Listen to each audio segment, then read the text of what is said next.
Hi everyone, welcome back.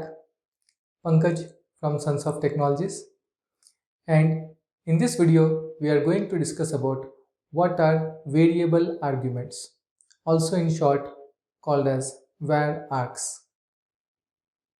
To see variable argument demo, let's go again to the Java FAQ folder, and here I am opening the command prompt, and let me type notepad varargdemo.java. So again rearranging into two screens. Yes, done. Now let's take an example here of class calculator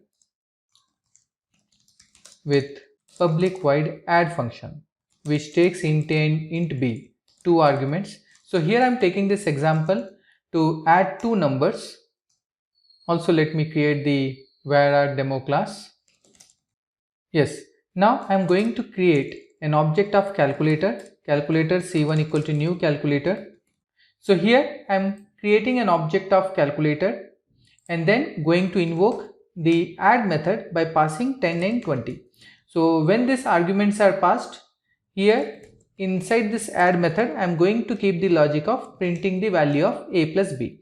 So here I am going to print it with result and then finally the result of a plus b. Now when I compile this code, javac vararg demo.java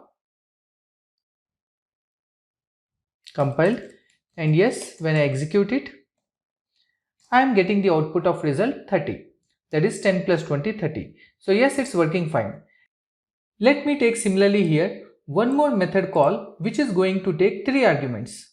Now if I try to compile this code, I am going to get an error saying that there is no such method which takes 3 arguments. So hence I need to provide this method once again here by providing the third argument, and then I need to modify here the logic to a plus b plus c.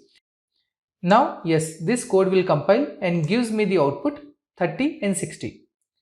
But similarly, what if I am trying to call one more method which takes 4 arguments?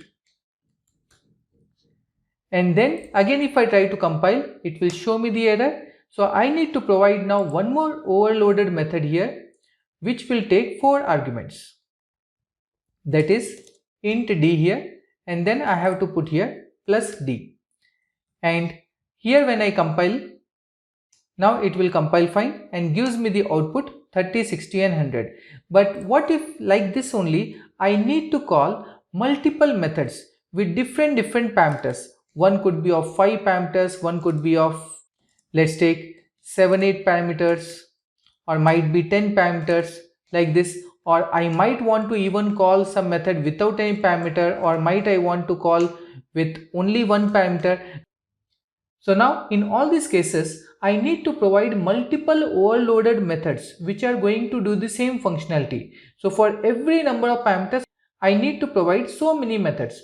So to avoid this kind of problem, we have a solution being added in Java which is called as VarArgs. So how VarArgs work is, it is just to declare dot dot dot a. So when we specify an argument of type dot dot dot a, it means it is variable argument. It means that this method is going to take 0 or more number of integer elements here. Now just to identify that, now see I am calling all these methods as it is with different set of parameters, and then I have only one method available here. So let me compile this time this particular code. So here if I come and try to compile this code, yes, now we are getting an error here because I don't have any a plus b variable. Let me as of now remove this particular statement and just check syntactically, is it going to hold or is it capable of holding all of these method arguments one by one. So let's compile. So see, it is compiling fine, means it is able to hold more than one argument.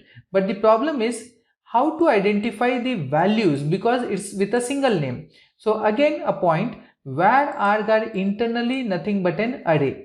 So they are actually arrays internally. So how we traverse through an array, similar fashion we can travel through this particular argument. To show that, I am just typing here int result equal to 0, and then I will have a for loop here int I equal to 0 and I less than a dot length. So as mentioned, the var_arg is an array internally. So I'm just mentioning here I less than a dot length. So how many parameters are being passed, that much it will take, and then we will go inside this for loop those many times, and then I'll type here result equal to result plus a of I. So just like an array, and whatever the result is being calculated, I am going to print it finally here on the screen. Now let's try to compile this code.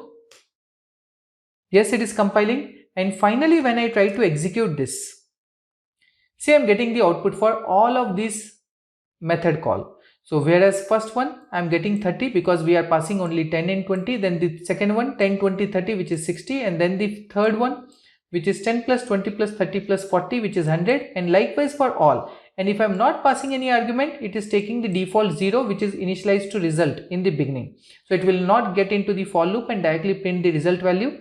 And then finally if I'm passing only 10, then it will only get once inside this for loop and assign the 10 value to result and then prints it.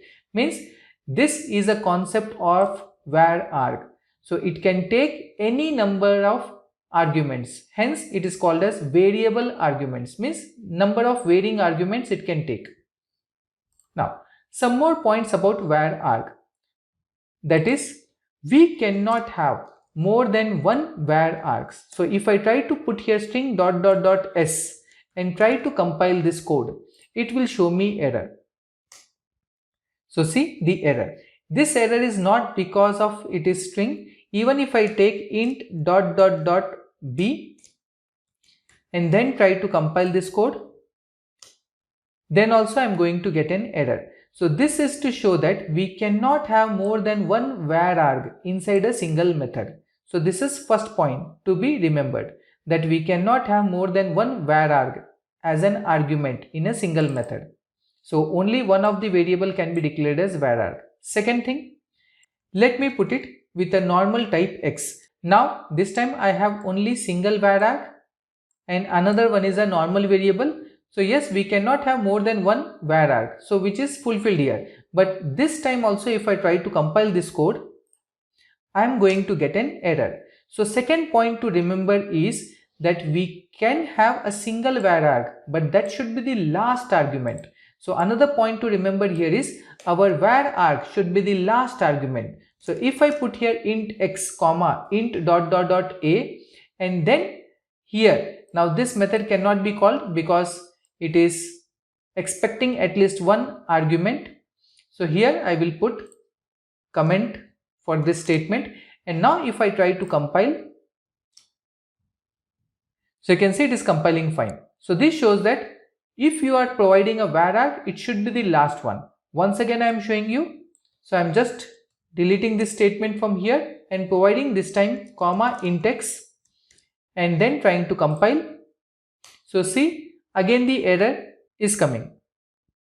So this means we cannot have more than one var_arg, and even whichever is var_arg should be the last parameter inside your method. So these are the two things which you need to remember. Third, if I put this ... in front of this ... so here I have given a space and the data type followed by ... and if I try to compile this code, then also it compiles fine. So it doesn't matter either you are putting ... with a data type or in front of the variable name. So both of these are allowed. But yes, you cannot put this ... after a.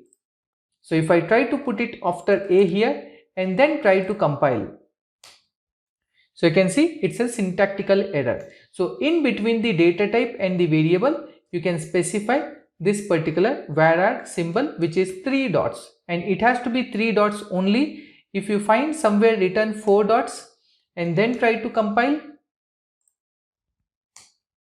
so see the error. And even if I try to give only 2 dots and then try to compile, then also it's an error. So syntactically it has to be only 3 dots. So this has to be taken care. So when I compile, now it is compiling fine, and finally when I execute, it is giving me the output for all except this add because it's commented. If I uncomment it, and then compile and then execute. So yes, I'm getting the output including that method call. So points to again recall. First point about VarArg, it's internally an array. Second, there can be only one var argument inside a method. Third, the var argument should be the last argument inside the method.